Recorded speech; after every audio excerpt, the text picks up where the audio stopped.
Hey, back in the Nicole Hansen studios.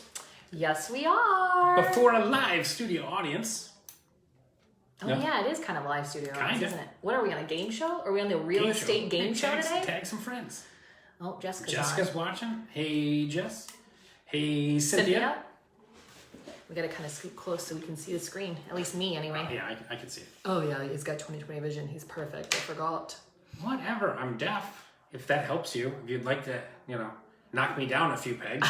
I can't hear anything. How's that? I think if we took a vote right now, we would all agree that that's probably true.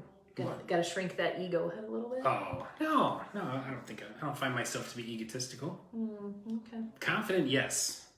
Oh, okay. Sorry, knock the confidence out of you a little bit. Yeah, missed you guys. Hey. We missed you too, Cynthia. Weren't we here last week, though? Did we do a show last week? Yeah, we did, but Cynthia still misses us. She wants to see us every day. I miss Cynthia, too. Who does it? I want to see Cynthia every day. Yeah. Cynthia's one of my favorite agents on the planet. Yeah, see? She said she loves my ego. It's very healthy. I don't think I'm very conceited, I would say. All right, anyway, listen to this. We got a great show for you. I always say that. You know what? We do have a great show today, though, because we're back in our original format. We're feeling it. This is much better. Yeah. We're on the right sides. We're looking at the camera correctly. I'm going to do the whole hand signals thing. I'm really excited about this. Feeling a lot more comfortable today. Feeling the flow. Finally. We're back in the studio here. We got the light ring. All kinds of good stuff. Hey, Kristen says, hey, Jeff's watching. Making our skin look flawless, our light ring is. Yes, I like it. All right, so we got to think. Here's what we have. We're going to answer. Blah, blah, blah. I'm not going to say anything. I'm going to see how many words I can without, I'm not going to make, instead of making. Could you really say a whole sentence? That'd be great. Yeah. No, instead of making a point, I'm just going to keep joking around. Anyway, we're going to answer that burning question that you guys are asking yourselves right now. Hey, what's holding me back right now? Yeah, right? I think a lot of us with COVID have really gotten out of our box of what we do every day, out of our routines. So what is holding you back? What were you going to write on your cup? I was going to write coffee. Then I thought, who cares? Why? That is true. Who does care? I bored myself with that, so I didn't do it. Okay, so what's holding you back, right? Yes. You were just doing that? Yeah. Okay, number 5, boom. You don't have any goals. Yeah. Right? I think now's the time to reset your goals from where you were at the beginning of the year, really look at what you're doing and make some new ones or adjust the ones that you have. Excellent. Get back on track. What is that saying? Something like a ship with no rudder, something? Oh, you know I'm terrible at saying. You just want me to say something stupid. If you know what that saying is, put it in the comments now because I want to get it right. It's something like a rudderless ship something or a ship with no rudder something. I can't remember what it is. Or something is like if you don't know where you're going, you're never lost, or something weird like that, or something like that. Yeah, I don't know. There's a bunch of sayings that all mean the same thing, but basically, you didn't set any goals for yourself. In the beginning of the year, a lot of managing brokers will sit down with you, or team leaders will sit down with you and set goals. If not, just set them yourself. Those are your personal goals. You should set goals for yourself so you know what to do. Absolutely. Give yourself some a roadmap to success. 100%. Yep. All right. So, and review them every day. That helps too, to keep you on track, keep you focused. Yeah. Print it out so you have something to look at. Because if you don't, you boom, can forget. Enough of that. Number 4, going straight into it. No, we're still. Talk to the hand. Get that away from my face. Should I cough some right now for you? Number 4 is not using a schedule and sticking to it. Yes. This is important, especially as now it's becoming more and more normal to work from home. Yeah. Track your work hours, 100%.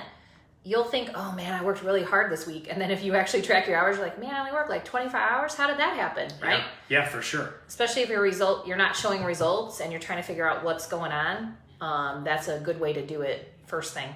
And if you're sitting in your home office desk and you've got like a load of laundry going, you got dishes in the dishwasher, and you got the TV on the background, and you're sitting there just updating your database, that seems to be the biggest thing. I'm just updating my database. Working on my database. That's not working. That is not working, just for the record. No, it's not, because you're doing all kinds of other things except actually working. Who's that, Joanne? Be self-disciplined. Very good. Yes. Nice. That's right, Joanne. Yep. Joanne works really good from home, so she does a really good job. I know that. That's awesome. That is awesome. So moving right along to number 3. What is number 3? This is a good one. Family, friends, or other time bandits. What are your time bandits? Is it social media? Yeah. Do your friends or family call you while you're during work hours and you have like an hour-long conversation with them instead of doing work? Or your washing machine beeps and then you gotta throw it in the dryer right away. Well, yeah, of course. You gotta stop what you're doing. You earned a 5-minute break. I mean, you watched the news for 45 minutes this morning. You got that going on. You're caught up on current events. TV, Instagram, Snapchat, whatever, all those things. Time bandits. Time bandits. That's one of my favorite sayings. What kind of time bandits do you have? I know. You're talking to people on the phone, stuff like that. Kids, yeah. Kristen, awesome. Yeah, kids, definitely. Yes, definitely. right When I first got in the business, my sons were a lot younger. My ex-wife would go to work. And she wasn't my ex-wife at the time, just for the record. But she would go to work, and I would be home with the kids. I couldn't get anything done. So then I started taking them to daycare every day, and just so I could get work done. And that was awesome. It was really good for my productivity. Yeah, I think with everything going on, especially the ones that had littles at home or even middle schoolers that needed help, now it's kind of like you have to transition back to, who's going to watch the kids? What are you going to do? That kind of thing, and treating it like, okay, this is your job. You need to leave, or have somebody watch them. Like right now, I have a babysitter at home, but my husband's actually working from home still in a separate part of the house. So making sure that you're doing that so that you can focus on work. Definitely. What's up, James? We're saying hi to James live in the studio right now. It's a revolving door in here. We got moving and shaking happening all day. Yep. Selling houses. All right. Number 2, not constantly evolving your business, because our business changes every day, does it not? It does, and it's especially with tech and everything else, and now we're virtual tours and people who haven't done it before. How do I do a virtual tour? What software do I use? How do I get videos for my listings? All those other kind of good things. How do you do a virtual open house? Yeah. All kinds of things that we just got hit with in the last 2 months.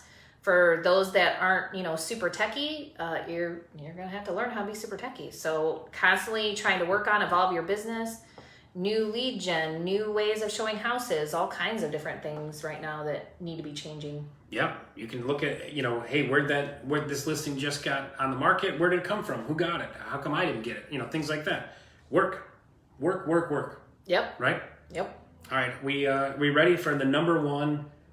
I guessed this right off. I was doing other work and Craig was preparing the show and he's like, come on, I need one more. And I'm like, yourself. And he's like, yeah, that's number 1. Yeah, yourself is the thing that can hold you back, especially mentally, big time. Yeah, we both thought the exact same thing. And we both know, and I think that's like, hey, India, I think everyone knows too, that probably is the number 1. And you could even argue that time bandits, not constantly evolving, all these things not sticking, you can almost argue that all these are you. But what we're talking about is, I think the first step is you have to be honest with yourself and take true stock of what you did. Like Nicole said earlier with scheduling, take stock of what you actually did in a day. There was a time study thing where basically you take like 2 days or 3 days and you write down what you do every 15 minutes, what you did in those 15 minutes. But the thing is, be honest with yourself. Not like when you go to the doctor and they're like, how many drinks do you have a week? And you're like, like 3?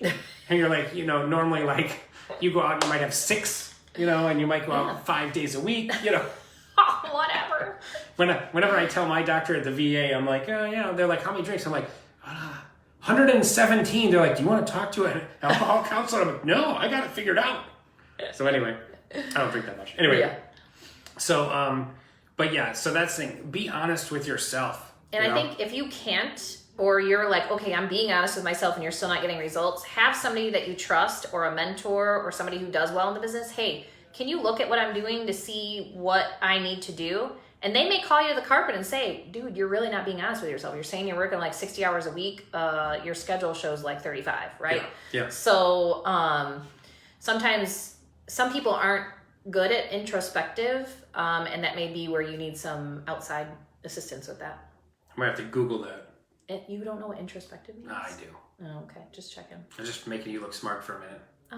Whatever. I was going to take it as a compliment, but I think that's a backhanded compliment. I need hand sanitizer now. I got some alcohol you can have later. No. Alcohol hand sanitizer. All right, thanks for clarifying. It tastes terrible. Oh, gross. It smells so bad. I'd never taste that stuff. So, the biggest thing is you got to work, and I've said this in numerous times before, is if you won't really be your own boss, you're going to go back to having a job where you have a real boss. Yes. So be your own boss. You have to hold yourself accountable. You have to, set your schedule, all the things we've kind of talked about. Time blocking works for a lot of people. Marketing, because you're the marketing, you're accounting, you're sales, you're everything. And so sometimes I think trying to realize you're all those things is hard, and trying to do all those jobs is hard too. So making a plan, sticking to it, building your self-confidence, those are all things that can help you with that. Self-confidence is a big one too, because I think if you have a little anxiety before you call a lead back, or you don't, like, you talk yourself out of making that, like there's a for sale by owner that your client wants to see or something, and you don't want to call them because you psych yourself out. Oh, they're going to be mad. They hate realtors, all this kind of stuff. It's so easy to psych yourself out and stuff like that. There was that good book. I can't remember the author's name, but it was I think it's Mel Robbins, but she would do like 3, 2, 1, go. Yeah, that's Mel Robbins. And she said if you just did that, you don't give yourself time to talk yourself out of it, and just do it. I think that's a good thing too. Like, if you have a hard time motivating yourself, I think watching like Mel Robbins, Tom Ferry, Mike Ferry, if you like him, Brian Buffini, just watching some of their free YouTube things can really help. Like when you go to a workshop or whatever and you feel super invigorated about your job, if you're kind of burnt out, give yourself a break, do some self-care, and then help motivate yourself by listening to them. Because honestly, I could listen to one of them talk for an hour and be motivated for like 3 months, because they are like passionate and get you all excited and whatnot. I think the other thing that holds yourself back is like for people that, do 20 or 30 transactions a year, and they do only 20 or 30 transactions a year, but they're like, why can't I get to the next level? Sometimes it has to do with what you feel about yourself and what you think about yourself. I know I've had those issues in the past of like, how did I ever get here? How am I going to do that? There's no way in heck I can do that. But then I try to turn that focus onto, okay, no, I can do it. How am I going to do it, right? Yeah. But if you have that mental block of like, I can't ever do that, I can't, that also is a problem, so. Yeah, I think you should always, like we said, keep evolving your business. If you I would say complacency is holding you back. When you hit that 20 or 30, then you're most likely a person that moves away from like pain or something like that. Like, you wait to the last minute to do a lot of things and things like that. And because you're probably making enough income at 20 or 30 deals a year where you can cover your expenses, but maybe, I had a coach. I fell into that problem, and it was the Mike Ferry organization. It was the coach that I hired. She made me go out and buy a rental house. That's what she did, because I had enough money in the bank where I was comfortable. I had no financial pressure or anything like that. So she made me go spend all that money and buy a rental house, which I still own to this day, which is fantastic. And then that was another thing. She said, sometimes you see all that money and you think that's your safety net and things like that. Get rid of your safety nets, and in a way that's smart. I mean, we're in real estate. It's natural that I should own some investment real estate and stuff like that. So, be smart about it. Yeah. We can help you. Ask in the comments below if something's holding you back that we didn't touch on here. Mention in there. We'll give you our 2 cents. It's 2 cents. Our 2 cents is worth a lot. Yeah. Inflation. It's like 3 cents now. I know. I think that paused because of my phone call. Okay. All right. Thanks, everybody. Other than that, I hope you guys. I feel like it was a good show. I feel like we're back to normal now. Yes. Yeah. That's good. Man. All right. That's all I got. That's all I got. I am on vacation next Friday. Okay. So you'll have to find somebody to co-host. All right. All right. Just throwing that out there right now. Just throwing that out there. Yeah. All right. Thanks, everyone. All right. Bye, guys.